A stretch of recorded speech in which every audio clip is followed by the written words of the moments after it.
Gampang mana orang miskin sama orang kaya ngamal? Orang miskin.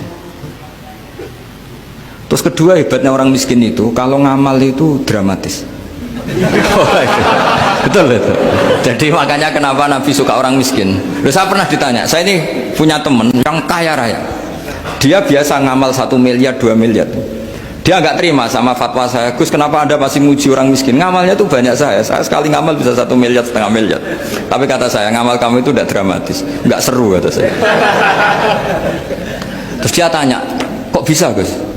Dia orang kaya, paling ngamal 1 miliar untuk bangun masjid, 1 miliar, 1,5 miliar bangun pondok, 1,5 miliar. Tapi kalau orang miskin, misalnya tukang beca, orang miskin kan pasti kawannya orang miskin. Kan nggak mungkin orang miskin utang Abu Rizal Bakri, utang Yusuf Kala, kan nggak mungkin. Kenal saja ndak. Orang miskin kan utangnya sesama orang miskin.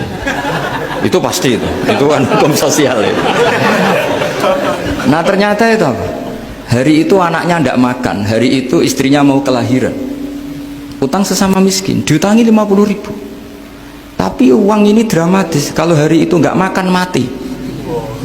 Artinya apa? Ada orang ngamal 1 miliar untuk bangunan, kadang aksesoris, yang satu ngutangi 50.000 tapi taruhannya nyawa. Nah sekarang menyelamatkan nyawa sama bangunan tren mana? Maka berbahagialah orang miskin karena komunitas mereka ini utang piutang urusan apa? Nyawa. Jadi ini lebih dramatis ya, lebih dramatis, lebih keren. Loh, makanya utang piutang orang miskin itu paling diabadikan Quran karena lebih keren, lebih keren karena nyawa apa? Loh saya ini kan termasuk kecil sudah kiai agak keren, sudah kiai agak mapan. Itu kalau orang-orang kaya nawarin saya paling Gus nggak ganti mobil, nggak ganti aksesoris mobil itu nggak keren. Al-Nadikan tetap ngamal pun nggak keren. Tapi kalau orang miskin, saya sering kan dengar cerita mereka orang itu ngeri. Kayak cerita yang diabadikan Quran itu, wa yu'thiruna ala anfusihim walau kana bihim khassasah. Itu Nabi mengumumkan saya punya tamu tapi hari ini saya tidak bisa hormat tamu. Ada sahabat yang usul, saya ya Rasulullah, perlu dicatat dulu di Arab tuh nggak ada warung, nggak ada GoFood, nggak bisa kamu pesen online terus, mana nanti delivery gitu nggak bisa. Nah terus akhirnya datang ke rumahnya, datang istri saya ada makanan, ada hanya untuk jatahnya bayi. Terus ya sudah, bayinya kamu tidurkan supaya jatah itu dimakan tamunya Rasulullah. Tapi kan jatahnya orang satu, tamunya kan malu kalau nggak ada yang nemanin. Terus ya sudah, lampunya dimatiin, pura-pura kamu nemanin. Wes yang satu ya ada piring sama sendok, pura-pura nemanin, yang satu makan betul. Itu diabadikan Quran. Karena apa? Dramatis gitu. Sehingga pagi-pagi dia datang ke Nabi, kamu punya amal apa? Sehingga tadi malam ada ayat wa yu'thiruna ala anfusihim walau kana bihim khassasah. Mereka mengalahkan kepentingan dirinya sendiri meskipun punya kepentingan sendiri demi tamu tadi.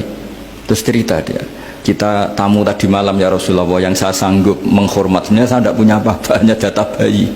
Itu aja dramatis, bayinya ditidurin dulu. Tapi tidak disuntik ganja, tidak ditidurin. Ditidurin biasa nanti kan, ditidurin biasa. Terus suami saya pura-pura nemani, lampu dimatikan. Nah mungkin tamunya saking laparnya gak penting mikir itu, yang penting makan aja. Jadi maka sebetulnya orang-orang miskin itu tidak usah hiru, wah itu orang kaya bisa ngamal masjid 1 miliar 2 miliar. Tetap ngamalnya ini sesuatu yang tidak mendesak. Tapi sesama orang miskin, kalau temannya minta tolong itu mesti dramatis. Istri mau kelahiran, kematian, kelaparan, pokoknya yang diselamatkan itu seru semua. Artinya gini ya, kalau miskin ya nikmati saja, itu ada peluang untuk menyalip pahalanya orang-orang. Tapi yang kaya ya tetap kaya. Kalau semuanya miskin, nanti yang miskin kerja di mana kalau semuanya miskin?